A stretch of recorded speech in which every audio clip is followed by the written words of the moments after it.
Hi, and thanks for joining us for Deprogram with Ted Rall and John Kiriakou. We're pre-recording this in order to accommodate our guest schedule. Our guest is Jake Tapper of CNN. He's the author of Race Against Terror. Let me put this up. There it is. There it is. Chasing an Al Qaeda Killer at the Dawn of the Forever War. So, Jake, thanks again for joining us once again here on Deprogram. It's great to see you. A little bit of housekeeping. We're here Monday through Friday, 5 p.m. Eastern time. Please like, follow, and share the show. Please comment. This particular show will not be able to answer your questions in the live feed because obviously it's pre-recorded. So that's not a problem for us. So anyway, Jake, let's get into it. Let's disclose. First of all, we should disclose John's in the book. I interviewed him for the book. I cited one of his books in the resource materials because the book is not just about this true crime story about this killer. It's also the subtext is about the legal and ethical ways to go after terrorists, and that's where John comes in his CIA role. Sorry to interrupt. No, you're why we're here.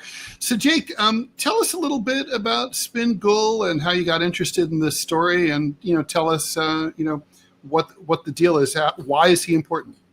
So, the way I got interested in the story was just I was at my son's paintball birthday party, and because it's so far out in the middle of rural Virginia, I just host parents, so they only have to make the drive there and back. They don't have to go there and back, then there and back. So I was having pizza and drinks and whatever. And one of the dads came over to me and said that he knew Dave Roller, who's one of the protagonists of my book about Afghanistan, The Outpost.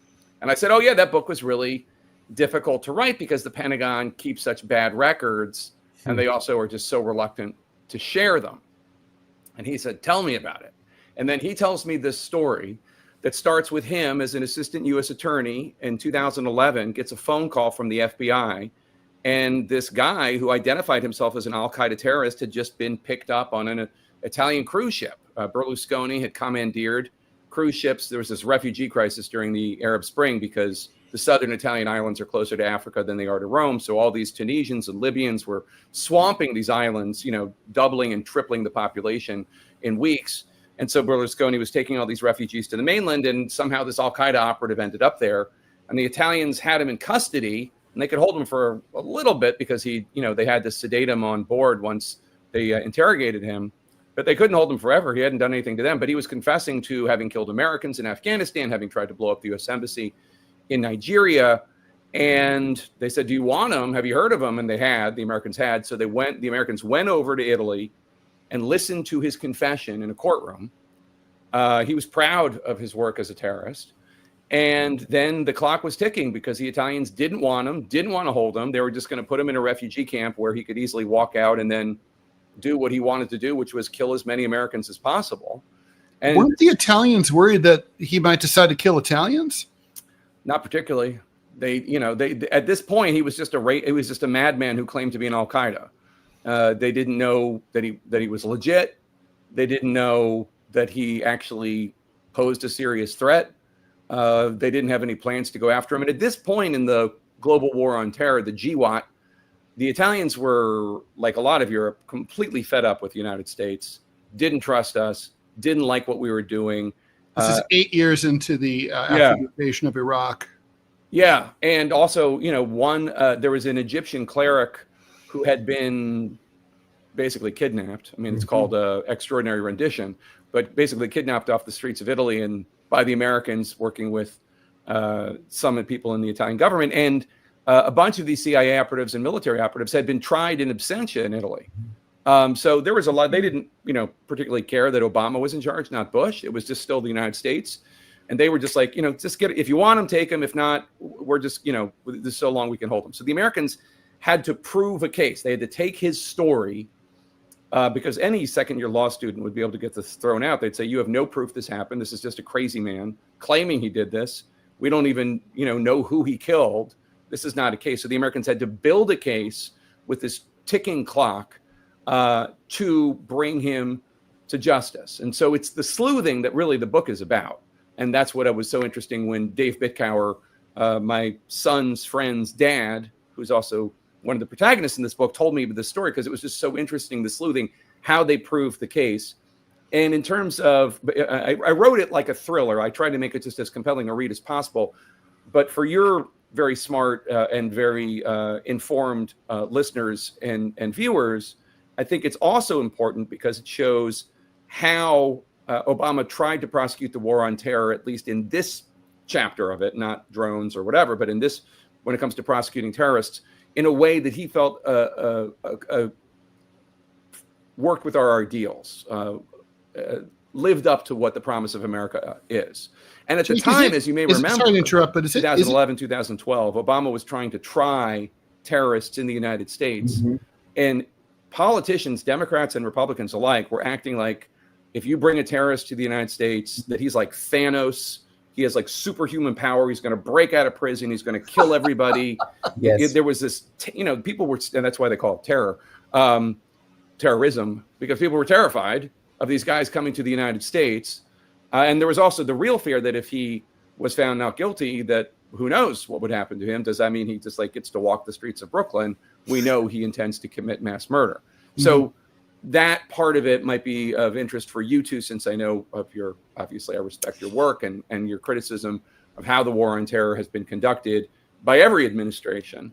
But that is also an interesting subtext of it. And John's story is interesting because there is evidence that the Americans are able to use against Spin Ghul that came from an FBI /CIA /Pakistani raid when they picked up Abu Zubaydah. And Abu Zubaydah was kind of like a go-between. He wasn't really officially Al Qaeda, but he did stuff for terrorists in that area. And when the FBI was in charge of the case before John swept in, they got all this evidence. But then everything that happened, I'm not blaming this on John, but everything that happened to Abu Zubaydah once that plane went off to the CIA black site, none of that was admissible ever again because of enhanced interrogation /torture.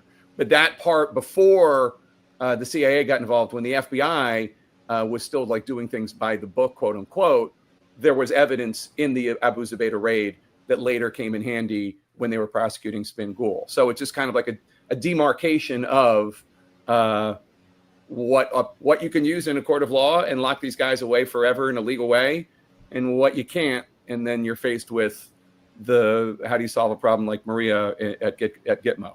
Jake, two questions. Is it fair to say that if these events had transpired in, say, 2005? I don't know what's going on. Sorry, Jake, do you hear me? Can one of you talk to me? Yeah. Do you hear me now? I just lost you guys. Oh, that's hold on. strange. Get that out. Yeah. Don't worry. Okay. Okay, so I was going to ask you a couple of questions. Is it fair to say that if these events had transpired at the peak of the Bush administration, like say 2005, that probably they would have just sent the guy to Guantanamo Bay? I think 100%. Yes. And let me also say, probably what would have happened is they would have sent him to Guantanamo Bay, and then ultimately, whether Obama or Bush or Biden or Trump, at some point, somebody would have said, we don't have any evidence on this guy. We can't hold him. It doesn't make any sense. And they would have sent him to Saudi Arabia or Niger or whatever. And then perhaps he would have gone and killed a bunch of people. Mm-hmm. I mean, that's the thing, because they didn't have any evidence when the Americans first got him or were first told about him. Probably, I mean, it's just also like the investigation actually also served the purposes of the safety of the American people and Westerners all over the world more than just the throw him in Gitmo thing, because ultimately there was never any evidence that the Americans had until they started this investigation. Yeah. And my other question is, he's Afghan, right? I mean, so no, he was from. Oh, he's not? He was from Saudi Arabia. He was Nigerian by blood, and then he and then he was recruited by a jihadist recruiter in Saudi Arabia, and then went to Pakistan, and then killed Americans in Afghanistan. But it's the first time in American history that a foreign terrorist was tried in a U.S. criminal court for killing service members in a battle zone, in a war zone. That had never happened before.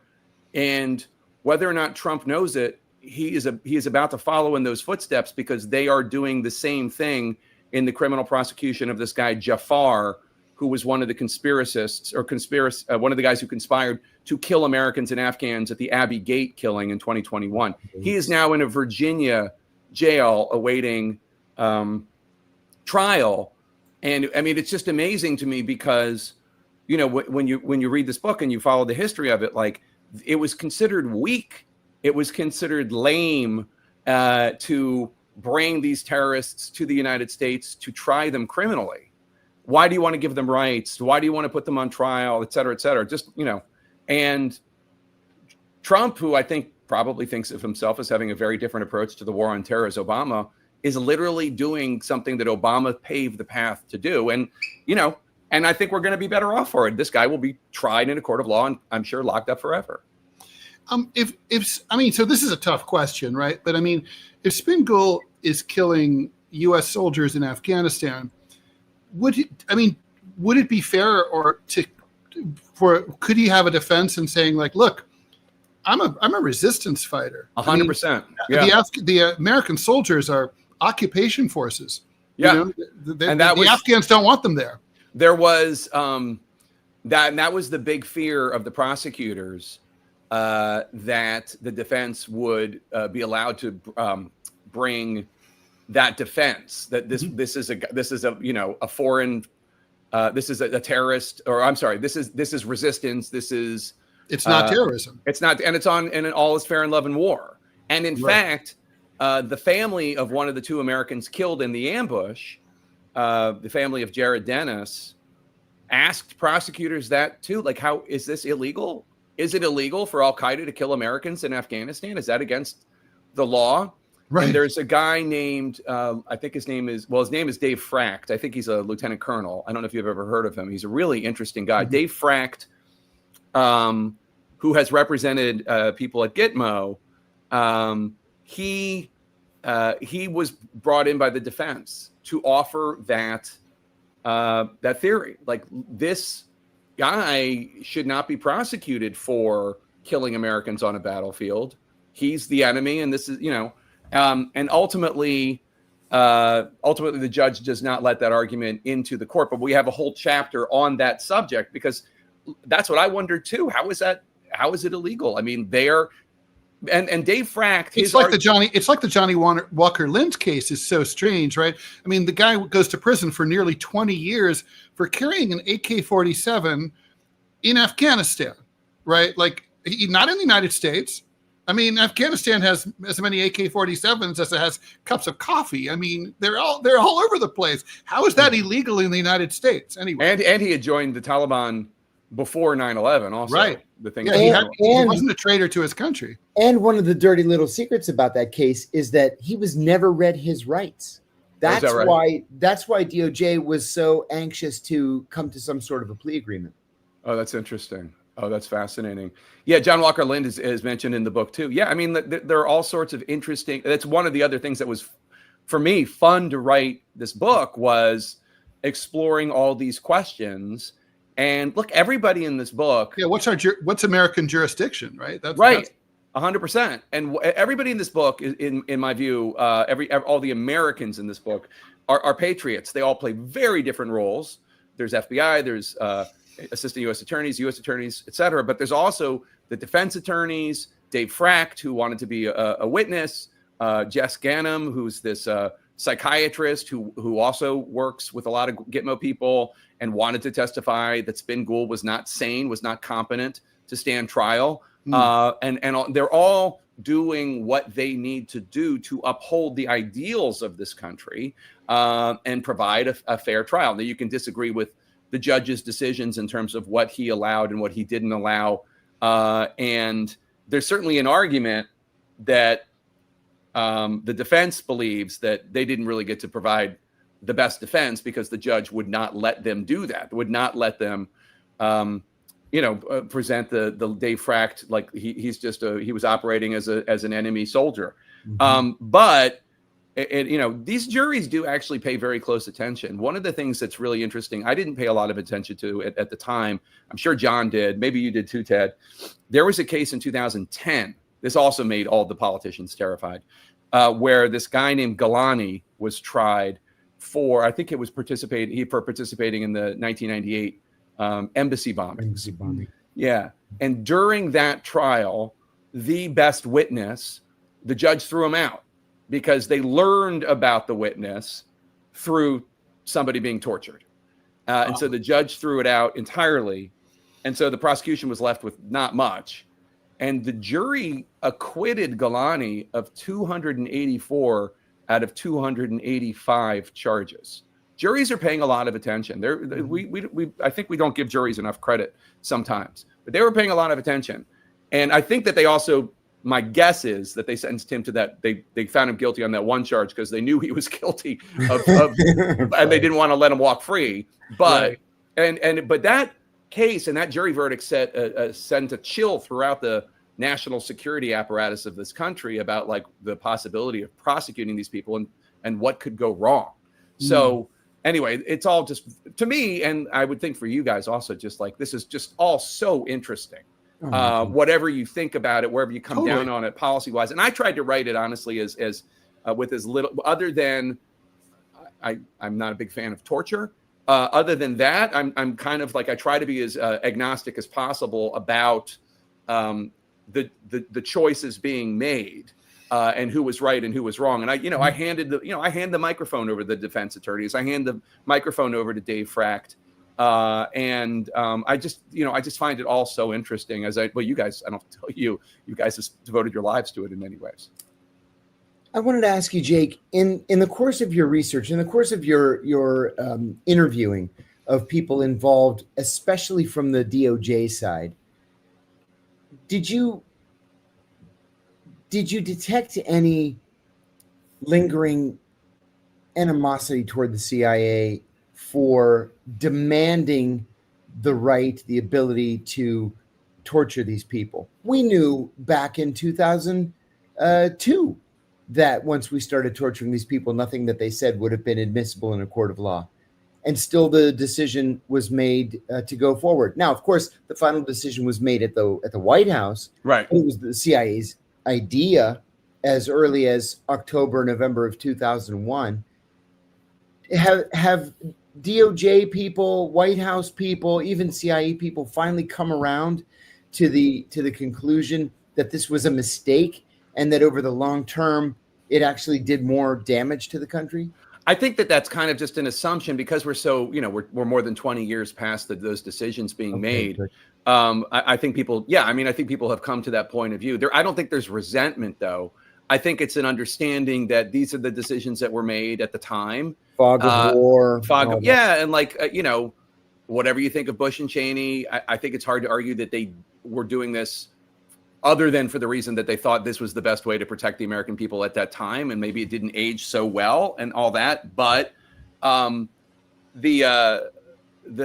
was really just more matter of fact because, most of the people that I'm interviewing here were not elected officials. Right. They were line prosecutors, FBI agents, and the like. And it's basically like whoever is the president, they have to do their job. However, the rules change, they have to change according to those rules.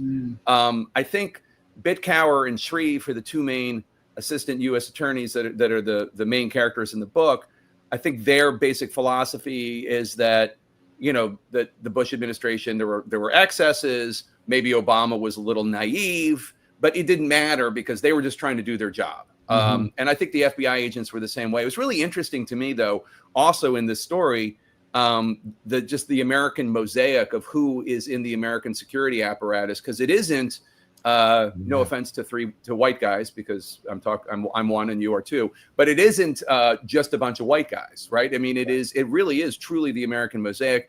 Two of the FBI agents, the main two FBI agents in the book, or two, I should say, two of the three main FBI agents in the book are women and Muslims. Both of them are Muslims, and proudly so. They don't think they think of Al Qaeda as a twisted terrorist group. It has nothing to do with their religion, other than they're twisting their religion.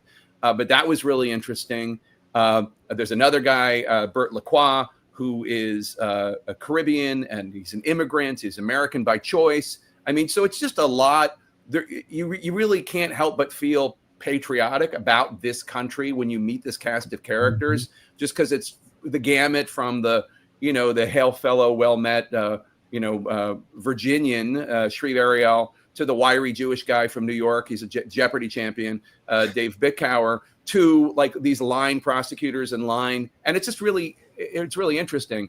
And all of them, I think at this point, and remember, like a lot of them also are young enough that the soldiers that were in the ambush in 2003, they had all joined before 9/11, right? So that's a whole other thing.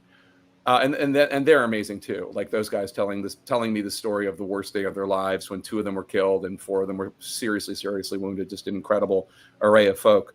But most of the people are young enough that like they joined law enforcement after 9/11 as a conscious decision. I want to do this to help protect Americans, and that was pretty cool too.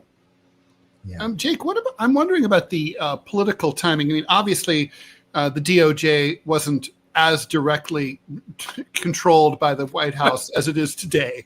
I think that's fair to say. That said, it's 2011, right? And I mean, in 2010, I went to Afghanistan to write a book because Obama had just announced that we were going to withdraw from Afghanistan. Now, that didn't really happen for another 10 years, but we thought Americans were told at that point, this is the beginning of the end of America's presence in Afghanistan. We're not going to be there anymore.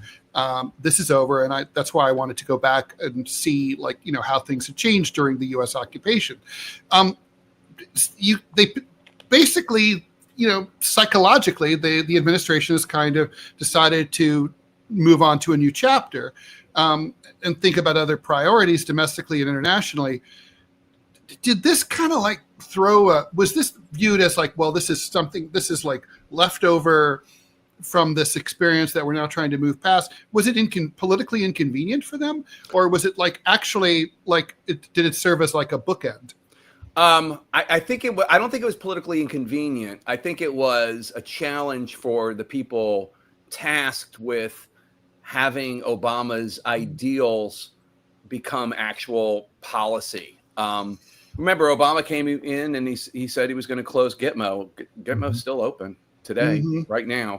Bickauer immediately forgave the torturers, right? He immediately went to Langley like day 1 or day 2 and said, "Don't worry, you guys are good." And there was a degree to which this was part of a new chapter, I think, of we're going to be prosecuting the war and terror differently than Bush did, he said. But also keep in mind, when Obama took office, the terrorist threat had changed to a largely homegrown terrorist threat. I don't just mean right-wing terrorism. I mean, Al Qaeda inspired and ISIS ultimately inspired Americans. And so the idea of doing these cases in a criminal court of law became necessary. I think that is part of it.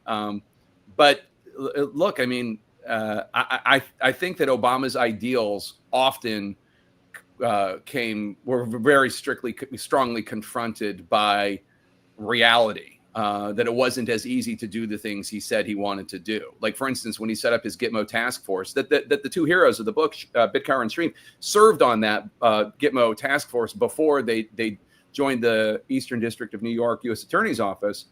And, the conclusion there was, Obama wanted to close Gitmo. And the conclusion there was, okay, these guys we can prosecute either in a military commission or in a court of law. These guys we can either free or send to other countries. And these guys, we can't do anything with them. We have to keep Gitmo open. They're too dangerous to let go. And they've been tortured too much for us to prosecute them. And that's that was an ugly Obama could have overruled it. He could have said, no, we're going to send them abroad or whatever. But like he wasn't going to do that. And the irony now is that they're all old men anyway. Yeah. I was just telling a friend of mine last night that in my mind, that raid to capture Abu Zubaydah was, 2 weeks ago. Right. In fact, I was 38 years old at the time. He was like 27, and now he's in his 50s. Yeah. And I'm in my 60s. Yeah. So they're all like old and withered, and yes, a lot of them have real physical problems, either from the torture or from living in a prison for 30 years, or just being old, or just being old. Right. We've seen that happen to other people of note as well. It's why, I mean, you could theoretically, I'm not going to call for it, but you could theoretically like say, okay, we can close Gitmo now. And, I don't know why. I honestly don't know why they haven't. I guess I do. But like, I mean, you could just give them to Pakistan and just give Pakistan $1 billion a year, whatever the price of Gitmo is. Yeah. Just like take that money and subtract $10 from it and like give it to Pakistan and just put them in a prison, whatever. But there's always the fear that some roving band of terrorists will come in and free them. And, but this isn't Con Air. Like they're all old men who probably just want to sit down and like have a lemonade, Yeah. I mean, they're horrible people. Not to mention Al Qaeda is really no more. Yeah. Is it? Is it no more? Not core Al Qaeda. I wanted to ask you about, I've heard rumors that the Biden administration actually had come to an agreement to release Abu Zubaydah. Oh, is that right? Well, the reason that they didn't was they were in the process of trying to find a country willing to take him, and they couldn't find a country willing to take him. We've foisted terrorists on countries from Switzerland to Tahiti to Albania to the Philippines, Bermuda, and they just hadn't found a country to take him. And so at least 4 more years now are going to pass before those conversations can take place again. Did you pick anything like that up in your conversations at It's news to me. The only thing I know about Biden and terrorists, I think we talked about last time with my Biden book, which was there were 11 Yemenis that they wanted to free. And they ultimately did free them like right before Biden left office. But they wanted to free him in October 2023, right after Hamas attacked Israel. And all the senators on the Intelligence Committee got wind of this, Democrats and Republicans, and said, you can't do that. Like these guys will go and join Hamas or Hezbollah or the Houthis or whatever. You cannot do this. And when Senator Mark Warner expressed this concern to Jake Sullivan, the national security advisor, and then Biden called Warner, and Warner was very disturbed by the conversation because he didn't think Biden had any idea of what was going on. So that's the only thing I know about that. And then ultimately they did just like send them to Oman or whatever. And it's so interesting because these guys, these terrorists, like it's a calling for them. And we get into this in the book. I get into this in the book about like their belief system and the zealotry and all that. And where does zealotry end and insanity begin for any zealotry, by the way, not just this zealotry, but for any zealotry. And like, I don't doubt that a lot of these guys have rejoined. I mean, I know it's been proven for some of them, but like, I don't doubt that a lot of these freed guys have rejoined the battle against the West. That's their life's calling. Mm-hmm. Yeah. Again, I'm against it, just to make sure. I don't want anyone out there like I'm against it. But let me tell you something. It's interesting. You'll appreciate this because I think you guys are both sports fans. So Bitcower, when he was at Yale, I didn't get to put this in the book because the editor thought it was too glib a story. But Bitcower, people say, why did Spin Ghul confess in those early days? Why? I mean, one of the answers is I think because he had been in a Libyan prison for 5 or 6 years and he had just gone mad and he was just like eager to tell his story or whatever. But the other one is about like his pride in being a terrorist. And when Bitcower was at Yale, he interviewed Ron Darling, who is a legendary pitcher with the New York Mets, who had gone to Yale and had pitched a no-hitter at Yale. And Bitcower interviewed him. Bitcower interviewed him about that no-hitter. And he didn't know what to expect when he interviewed Ron Darling, because this guy he's got a World Series ring with the Mets in '86. But Ron Darling remembered every single second of that day from when he was in college. And Bidkauer said that was like Spin Ghul confessing. This was the greatest achievements of his life. He ambushed Americans and killed Americans. He went to Nigeria, tried to blow up the embassy there. This is his life's work. He's proud of it, and he remembered every detail, and he wanted to share it the same way a 90-year-old Mickey Mantle would want to share any story with anybody who would listen. Wouldn't that kind of indicate that he was done, though? Because I mean, if he wanted to return to the fight, wanted to return to the battle, wouldn't he have shut the fuck up once he fell into custody and tried to just con his way into freedom so that he could rejoin? I mean, blabbing seems like, okay, well now, they're never letting you go. Well, I think I think he knew that they were never letting him go. He was demanding that he be brought before the Hague, that he be brought before Kofi Annan. He was he wasn't thinking particularly clearly, but you'll enjoy this. So at some point he stops talking, stops cooperating, just clams up and starts acting crazy.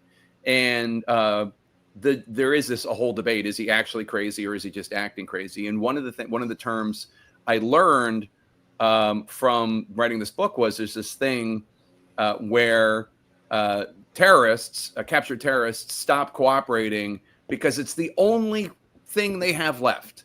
It is the only power they have left against the Americans or against the Westerners, is to be as difficult as possible. Obstinate. And it's called the jihad of annoyance.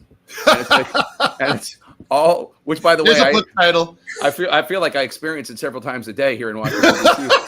A lot of people for performing that jihad on me, but it's the jihad of annoyance where they're just like, I'm not going to cooperate. I'm going to yell at you. I'm going to take a crap in my pants. Like just whatever they can do, the jihad of annoyance. And ultimately the judge has to decide, is this guy crazy or is this the jihad of annoyance? Which I just thought was you can have it, Ted, for your That's next awesome. book. Oh, I'm taking it. Yeah. No, I've suffered the jihad of annoyance, and I've deployed the jihad of annoyance many times. I think I just did it to my wife. It's kind of my job. That's right. As a cartoonist. Absolutely. That's what Abu Zubaydah did too. He did it twice. Every time the CIA started to torture him, he would just go silent, and he would stay silent until Ali Soufan from the FBI returned and reestablished that rapport and got him comfortable again and gave him an orange and gave him a piece of paper to write to his mother. And then he would start talking again. Let me ask you a question, John, because I've always wondered about this when it comes to getting terrorists to cooperate. Because I'm sure I'm sure I'm not the only one it's occurred to. But taking the Ali Soufan approach even one step further, like beyond the torture is wrong debate. I mean, what about like showing somebody a cell, like a prison cell? Here's a cod and whatever, and you are caught forever. You're never getting out of custody, ever. Mm-hmm. You have two choices. It is this, and you show them like basically a hotel room where they have cable and they have, a luxury bathroom or whatever, even just a Holiday Inn. I mean, It's kind of sweet. And say, this is your choice. If you cooperate with us, you get this, and this will be your life for the rest of your life, or whatever. Like, would that have worked? Was that approach ever tried? I mean, I know these black sites didn't exactly have that luxury. Never even considered it. But that's what a normal human being would do. It was always my experience, Jake, and I mean like always my experience, that playing the good cop worked.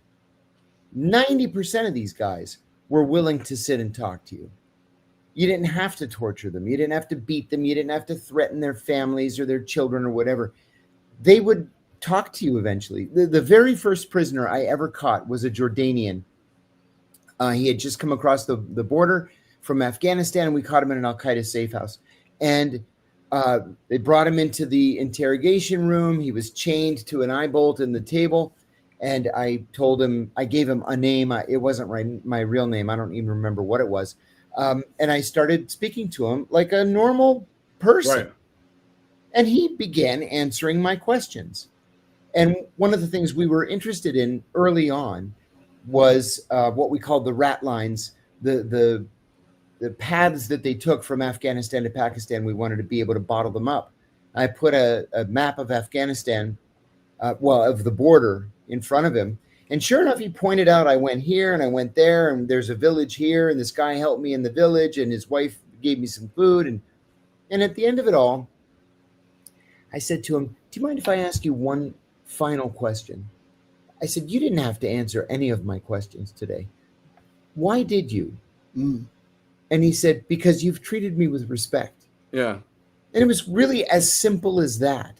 So sure, if you show these guys a concrete cell with a little steel toilet and a concrete bed with no mattress and no pillow, and then you show them the Motel 6 and say, you get the Motel 6 if you talk to me and you tell me the truth, 90 times out of 100, they're going to tell you what you want to know and take the Motel 6. Because is the Motel 6 a credible offer, though? I mean, is that something the U.S. government could provide, that style of accommodation? It would take 2 weeks to order cots into Guantanamo and a decent pillow and maybe, a loop of Arabic language movies or something on the communal TV. Sure, they could have done it if they wanted to. Yeah, because I don't know. I mean, one of the things that I've learned while writing this book is I don't know what percentage of these people are actual zealots. I think Spin Ghul was an actual zealot. Absolutely.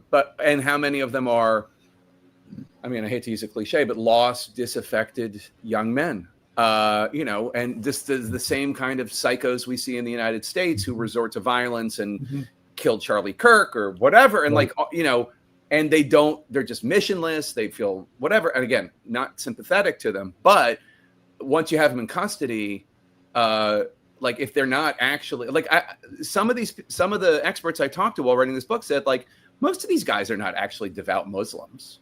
Even in the twisted version of Muslim. I only met 2 or 3. Yeah. The rest were they were illiterate, unemployable kids, 18, 19 years old, who wanted to get married, but no father would let his daughter marry some kid who can't read and can't write and can't work because he doesn't have any job skills. And then the local imam approached them and said, listen, you don't want to stay in this village. You should go to Afghanistan and make jihad against the Americans. And if you do that, we'll give you $300 a month. And if you're martyred, we'll give your family a $500 martyrdom bonus. Yeah. These guys couldn't find the United States on a map and had never read the Quran. So Spin Ghul, one of the things that I really liked about writing this book was because Spin Ghul had that period where he was very chatty and told his story.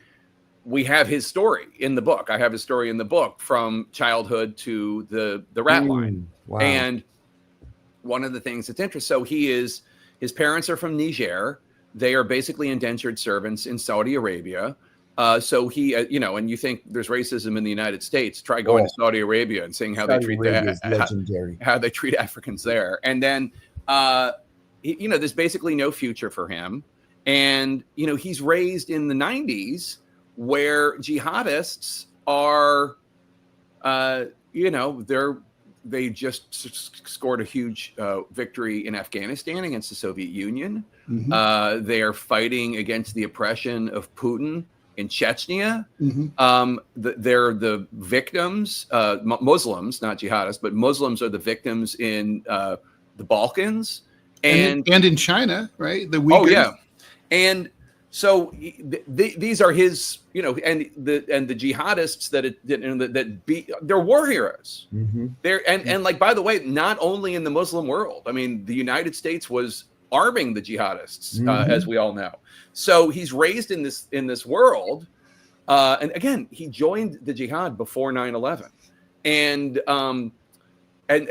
then he gets recruited, by a local hero, a local legend who works for the government, and next thing you know, he's at one of Al Farouk terrorist training camp in I forget if that's in Pakistan or Afghanistan, and learning how to do this stuff. And by the way, Spin Ghul is a racist nickname because he's a very, very black from Niger, and it means white rose in Pashto. So that was the nickname that the jihadists gave him was White Rose because he's super black. I mean, again, that's funny. There's a sense of humor. There's a great book. I wonder if you guys are familiar, called Inside the Jihad, written by a British guy who attended one of the training camps in Afghanistan. He spent 3 months, and he didn't end up becoming a jihadi at all, but he just talked about the experience of training. And it sounded kind of like, Outward Bound on steroids. It actually sounded, except for the religious aspect to me, like it would have been a great, incredibly meaningful experience. They had to survive off the land for 30 days. They're dropped in the middle of the mountains in eastern Afghanistan, like live, or don't, or whatever. So you become incredibly tough, resilient. They learn about weapons. They get physically tough. It's taxing. It's psychologically testing. I'm just like, I could see the appeal for these guys who had nothing else going on in their lives. I think most 17, 18-year-old boys, if you put them in a camp like that, again, remove the religion from it and remove we're going to go kill a bunch of innocent people from it, but just the experience of, look at your cat there. What's his name or her name? Clovis. Oh, great. Named after the first king of France. Very nice. Well, I have a cat, but she's not here right now. Anyway, I don't know any 18-year-old boy. My son, for his birthday party, we did paintball for when he turned whatever that was, 13, and we're going to do airsoft this year. I mean, firing guns, learning about explosives, roughing it, hanging out with your bros. You're at an age, especially if you're, from an austere Islamic community, where like girls aren't really part of your social world anyway. Right. You're bonding, you're meeting your heroes. I mean, again, nobody twist what I'm saying. I'm against jihad, but still, I could absolutely see the appeal, especially if you're meeting legendary people in, the world of jihad. And again, in 2000, the jihad, the United States had been funding some of this. We were rooting for the Muslims in the Balkans. We were arming the jihadists in the 80s in Afghanistan. Well, I mean, we armed the jihadis in Syria against Assad. That's much more recent. Oh yeah, absolutely. Yeah. So, did you get the impression by the end of all this that things have really changed? Or are we flailing around on a case-by-case basis as to what to do with this accused jihadi, what to do with that accused jihadi?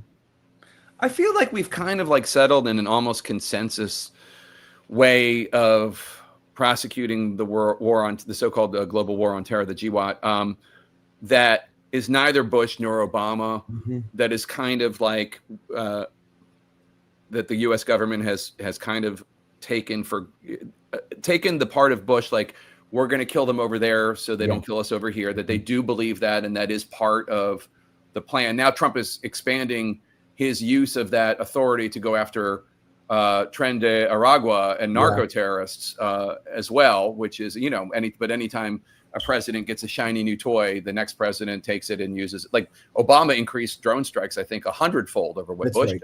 Yeah. So there is that. There is, when I had Sebastian Gorka on to talk about terrorism, specifically because I wanted to ask him about Jafar, this guy that they're prosecuting, and I asked him about it.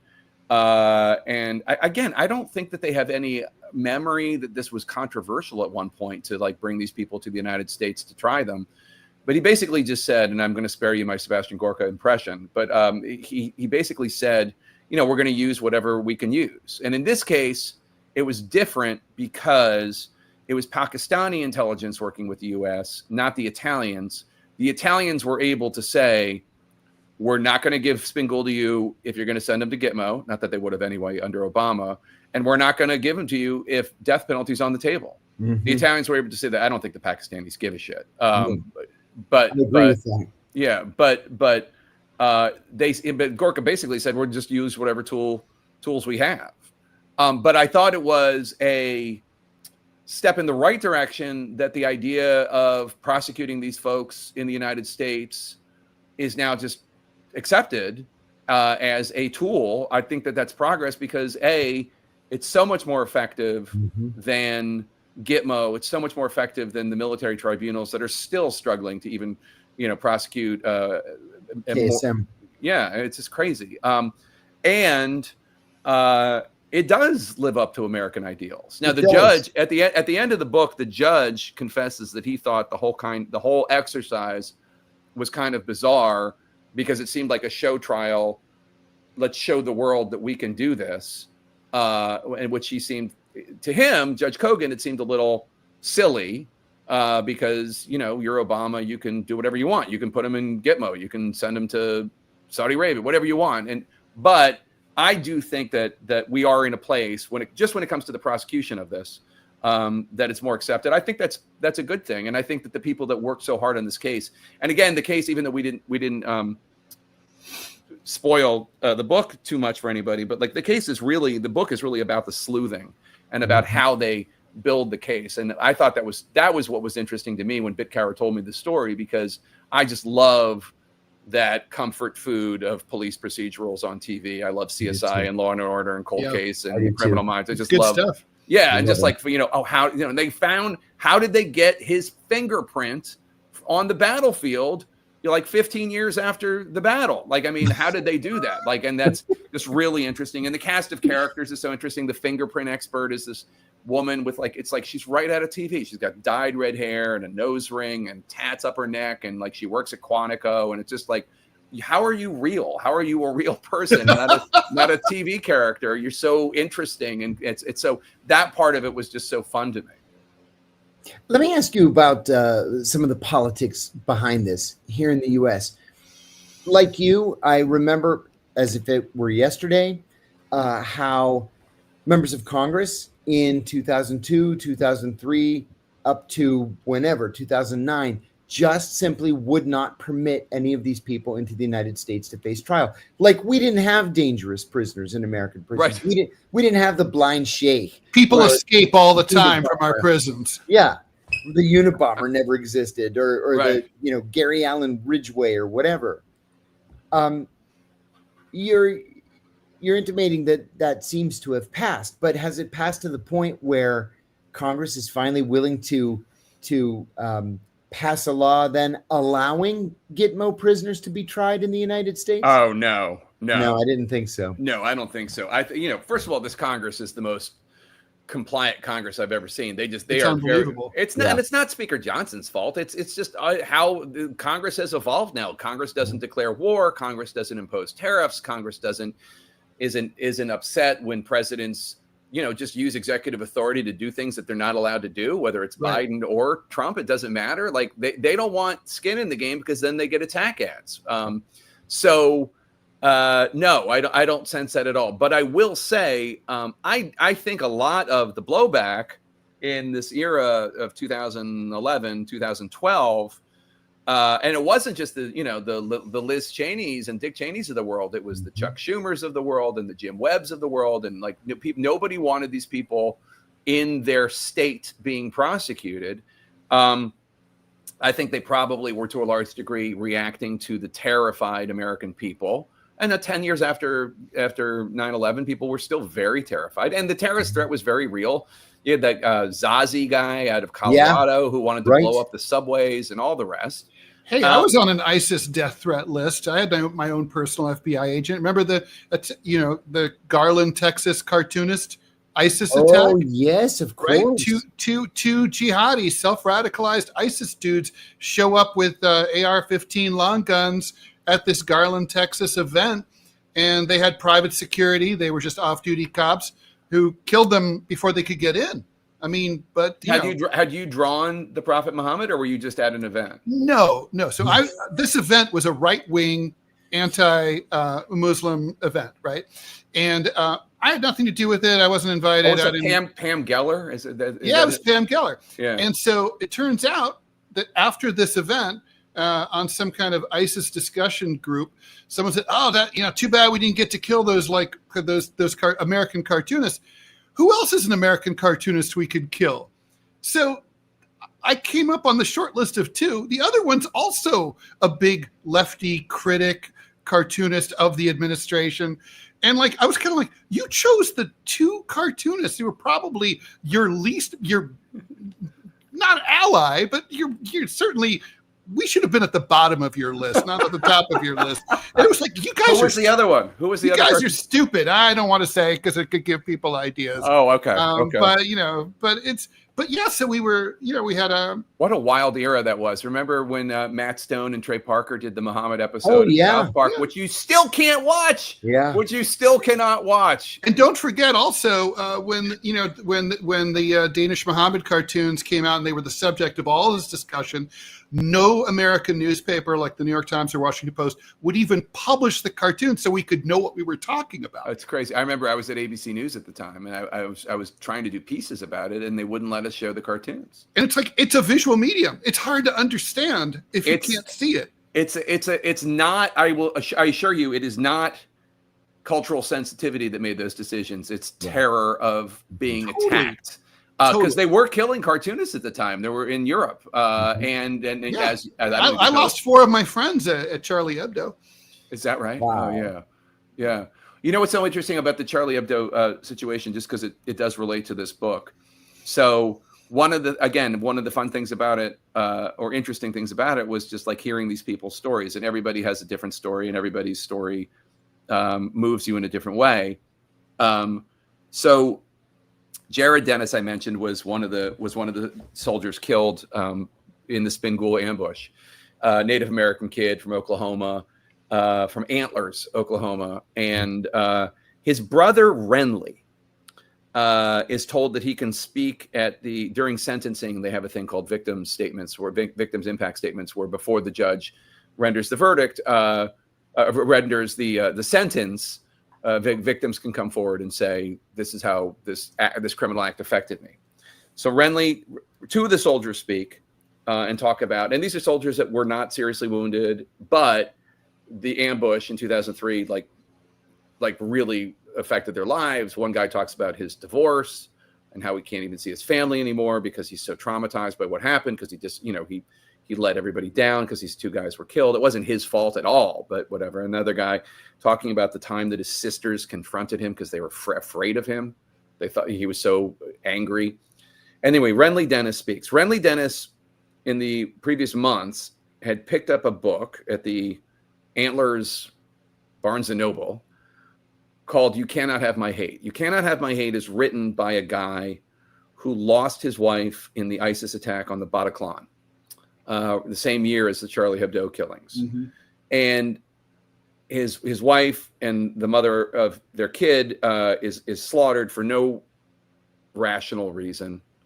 The attack on it was I forget the name of the band. Oh God, I'm sorry, but it was just like this American kind of like funky bluegrass-ish band. Yeah, I remember that. Something of metal. Was it Blues Traveler or something? No, something of metal.